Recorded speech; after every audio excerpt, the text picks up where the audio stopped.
ఎరువులు ఇప్పటికీ వచ్చినాయి. అమ్మోలో పట్టుకుని 50 క్వింటాలు మన కాడ కూడా కొడతాం క్వింటాలు. గ్రామాలను తిరిగి మరీ ఏజెంట్లు పెట్టి అమ్ముతారు. కాబట్టి నకిలీ విత్తనాలు ఎరువులు అరికట్టాలి. నాణ్యమైన విత్తనాలు ఎరువులు అందుబాటులో ప్రభుత్వం సప్లై చేయాలి. అది ఎస్సీ అయితే ఖచ్చితంగా బీసీలకు 50% సబ్సిడీ చేయాలి. కొంత బ్యాంకులు ఉన్నారు కూడా పాత అప్పులు మాఫీ చేయాలి, కొత్త అప్పులు చేయాలి. ఇది సకాలంలో ఇవ్వాలని చెప్పేసి. అదేవిధంగా గ్రామాలలో భూసార పరీక్షలు చాలామంది రైతులకు తెలియదు. వ్యవసాయ అధికారులు గ్రామాల్లో పోయి 119 రకాల పోషక విలువలు ఉండాలి, పంట మార్పిడి జరగాలి. అది తెలవక మిర్చికి వైరస్, ఇతర పంట వైరస్ వస్తుంది. కాబట్టి వ్యవసాయ అధికారులు మొత్తం ఆఫీసులలో ఉంటారు తప్ప గ్రామాల్లో పోవట్లేదు. తమ ద్వారా తెలంగాణ రాష్ట్ర ప్రభుత్వం కోరేది ఏంటంటే గ్రామాల్లో తరలించాలి, భూసార పరీక్ష చేయించాలి. అదేవిధంగా ఐక్య కొనుగోలు కేంద్రాలు కూడా దైవదినం ఉంది, వర్షం అంతా ఒడ్డు నడుస్తుంది. ఇప్పటికీ మనకు 10-15 సంవత్సరాల నుంచి ఐక్య కొనుగోలు నడుస్తుంది.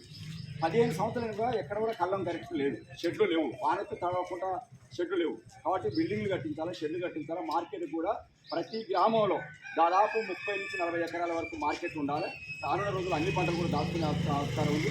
అన్ని పంటలు కూడా గ్రామాలలోనే అమ్ముకునే వసతి కల్పించాలి.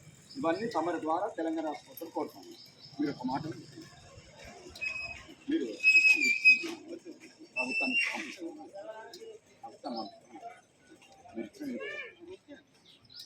అంటే మీరు ఇచ్చిన